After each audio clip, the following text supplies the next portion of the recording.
This is a very significant announcement, the resignation of these two bishops following the resignation of 5 other bishops in June. And those bishops tendered their resignation in June, just a month after Pope Francis called all the Chilean bishops to the Vatican for an emergency conference.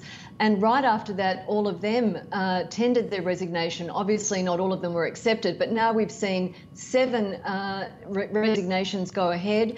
There were no reasons given for today's 2 resignations, but this is really significant, particularly the Chilean sexual abuse crisis. We know Pope Francis is dealing with crises in several different countries, from the US to Ireland to Germany and Australia.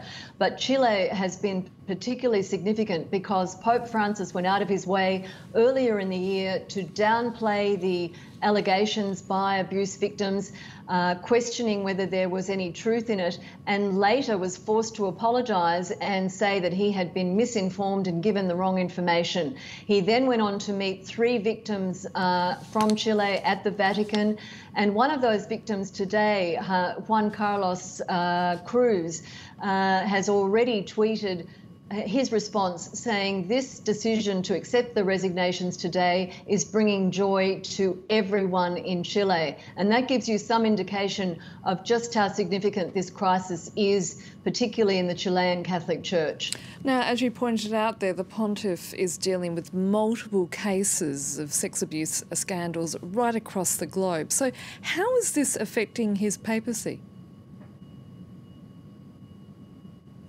Well, there's no doubt that this scandal is, and how he responds to it ultimately, is going to really define his papacy, even though we know many aspects of Pope Francis and his actual desire to keep poverty and migration and issues like that on the agenda. The sex abuse crisis has taken over all the other issues at the Vatican, and in particular he has been implicated himself.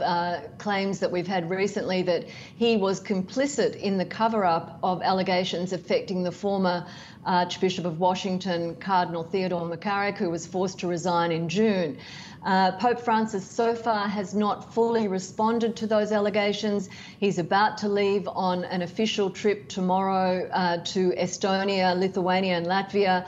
And the world will be watching, Catholics around the world will be watching to see if he makes any further statements about sexual abuse, and in particular those very damaging allegations that came from Archbishop Carlos Maria Vigano, who alleged that the Pope himself had been protecting the abuser, Cardinal McCarrick.